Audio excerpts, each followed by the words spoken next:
महाराष्ट्र से बड़ी खबर है और बीजेपी के लिए ये अच्छी खबर है, तो वहीं पर उद्धव ठाकरे और पूरे विपक्ष के लिए ये जोरदार झटका है। दरअसल खबर ये है कि पूर्व भारतीय क्रिकेटर केदार जाधव अब क्रिकेट के बाद राजनीतिक पारी की शुरुआत करने जा रहे हैं। जी हां, ये बड़ी खबर है कि केदार जाधव ने आज बीजेपी को ज्वाइन कर लिया है, वो बीजेपी में शामिल हो गए हैं और मुंबई में महाराष्ट्र के मंत्री और राज्य के बीजेपी प्रमुख चंद्रशेखर बावनकुले ने दरअसल उन्हें बीजेपी की सदस्यता ग्रहण कराई है। ये तस्वीरें आप देख रहे हैं जब चंद्रशेखर बावनकुले ने पार्टी का पट्टा पहनाकर केदार जाधव को बीजेपी की सदस्यता दिलाई है। तो ये एक बड़ी कहीं ना कहीं खबर है बीजेपी के लिए और एक बेहद खुशखबरी भी है, क्योंकि केदार जाधव एक बड़े खिलाड़ी हैं और बीजेपी में अगर वो शामिल हो रहे हैं तो बीजेपी के लिए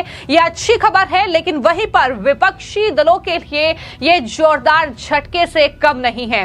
तो केदार जाधव बीजेपी में शामिल हुए हैं, तस्वीरें आप देख रहे हैं और जब उनसे सवाल किया गया कि आखिर बीजेपी के साथ ही ये राजनीतिक पारी की शुरुआत करने का मन क्यों बनाया, आखिर बीजेपी में ही क्यों शामिल हुए हैं, तो उन्होंने जवाब देते हुए दिल खोलकर पीएम मोदी और सीएम देवेंद्र फडणवीस की तारीफ की। उन्होंने कहा कि पीएम मोदी और सीएम फडणवीस की उपलब्धियों से मुझे प्रेरणा मिली है, मेरा लक्ष्य उनके नक्शे कदम पर चलना है और बीजेपी के लिए जो भी छोटा योगदान हो सके मैं वो करना चाहता हूं।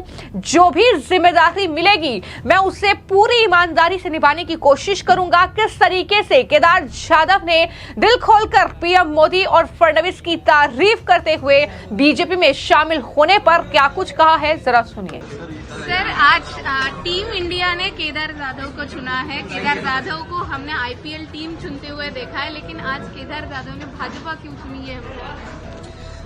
जी देखिए कि जैसे मैंने पहले भी बोला कि पिछले 10 सालों में 2014 से जब से बीजेपी की सरकार केंद्र में आई है और स्टेट में भी आई है, जिस लेवल से लोगों का प्यार मिला है, लोगों का सपोर्ट मिला है और जिस प्रकार की उपलब्धियां हासिल की है नरेंद्र मोदी जी ने भी और देवेंद्र जी ने भी, मुझे लगता है ये बहुत ज्यादा इंस्पिरेशनल है और वही मेरा उद्देश्य है मेन कि उन्हीं की राह पे मैं मेरी तरफ से जो भी छोटा सा योगदान हो पाए मेरी बची हुई जिंदगी में भारतीय जनता पार्टी के काम में ला पाऊँ। 2014 में मोदी जी पावर में आए और तब से गवर्नेंस आज तक चल रही है। तब 2013 में राज्यवर्धन सिंह राठौड़ जी ने बीजेपी ज्वाइन की थी। अब इस साल देवेंद्र जी पावर में आए हैं 2024 में और आपने 25 में ज्वाइन किया, तो ये कोई समीकरण है? आपको कोई बड़ी जिम्मेदारी मिलने वाली है भाजपा की तरफ से?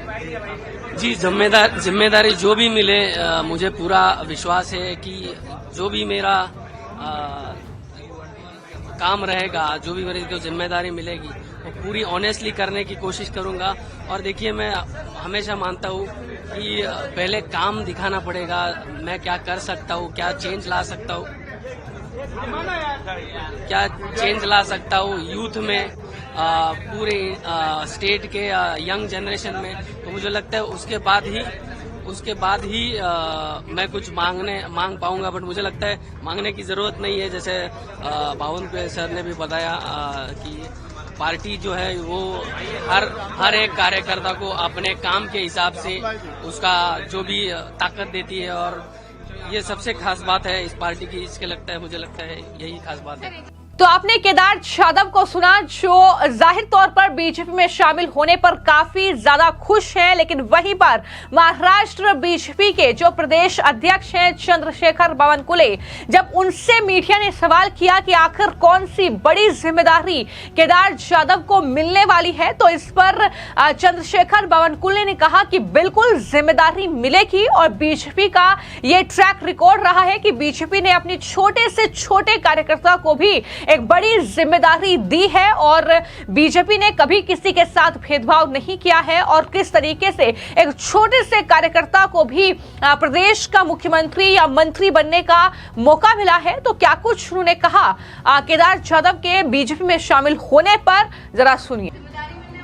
बिल्कुल, आगे चल के जो कार्यकर्ता अच्छा काम करता है वो देश की राजनीति में, महाराष्ट्र की राजनीति के लिए सामने आता ही है और उनका काम ही आगे लेके जाता है। हमारे पार्टी में स्कोप है, जो भी व्यक्ति जिस प्रकार से काम करना चाहता है, हमारे यहाँ किसी को कुछ नहीं जाना नहीं पड़ता, हम ये करेंगे या वो करेंगे, या खुद की जितनी भी एबिलिटी है वो एबिलिटी पार्टी में डालने के बाद हमें किस प्रकार से परफॉर्म करना है वो हम पे डिपेंड है।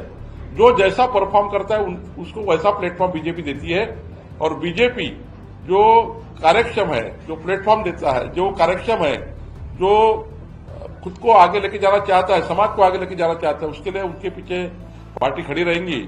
और आप देखिए, मोदी जी ने अलग अलग क्षेत्र के लोगों को कैबिनेट में लिया, मंत्रिमंडल में लिया, सरकार में लाया।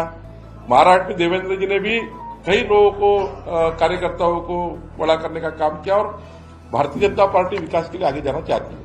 तो पूर्व भारतीय क्रिकेटर हैं केदार जाधव, जिन्होंने पिछले साल जून में ही क्रिकेट के सभी फॉर्मेट से संन्यास लिया था। इसकी जानकारी उन्होंने अपने सोशल मीडिया हैंडल के जरिए दी थी और इस खिलाड़ी ने भारत के लिए अपना आखिरी मैच 8 फरवरी 2020 को न्यूजीलैंड के खिलाफ खेला था और 4 मैचों की वनडे सीरीज में उन्होंने सिर्फ 35 रन तब बनाए थे।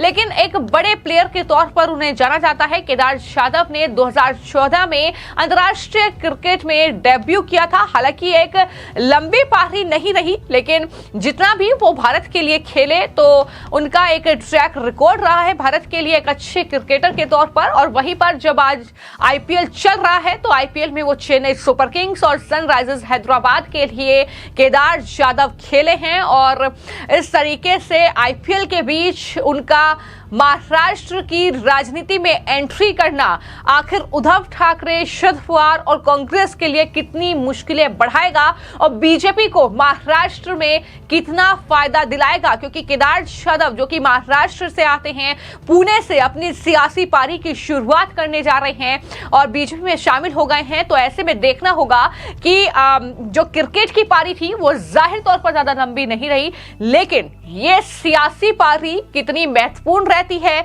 कितना फायदा इससे बीजेपी को होता है, कितनी लंबी ये सियासी पारी केदार जाधव के लिए रहेगी, क्या कुछ जिम्मेदारी उन्हें बीजेपी में मिलेगी महाराष्ट्र में खासतौर पर, ये आने वाले वक्त में देखना होगा। फिलहाल आपकी इस खबर को लेकर क्या राय है हमें कमेंट बॉक्स में जरूर लिखें। धन्यवाद। माननीय नरेंद्रजी मोदी आणि महाराष्ट्रामध्ये देवेंद्रजी यांच्या नेतृत्वाखाली भारतीय जनता पक्षाने जी काही विकासाच्या मुद्द्यावर राजकारण चालू ठेवलेलं आहे त्याच्यात मला माझा खारीचा वाटा उचलायचा आहे आणि याच उद्देशाने मी आज इथे बावनकुळे साहेबांच्या हातून आणि रवींद्र चव्हाण साहेबांच्या हातून पक्षात प्रवेश केलाय आणि तुमच्या सगळ्यांचं समर्थन असेल नेहमी आणि पक्षासाठी जे काही पडेल त्याची करण्याची नेहमी तयारी असेल, एवढंच बोलतो। धन्यवाद।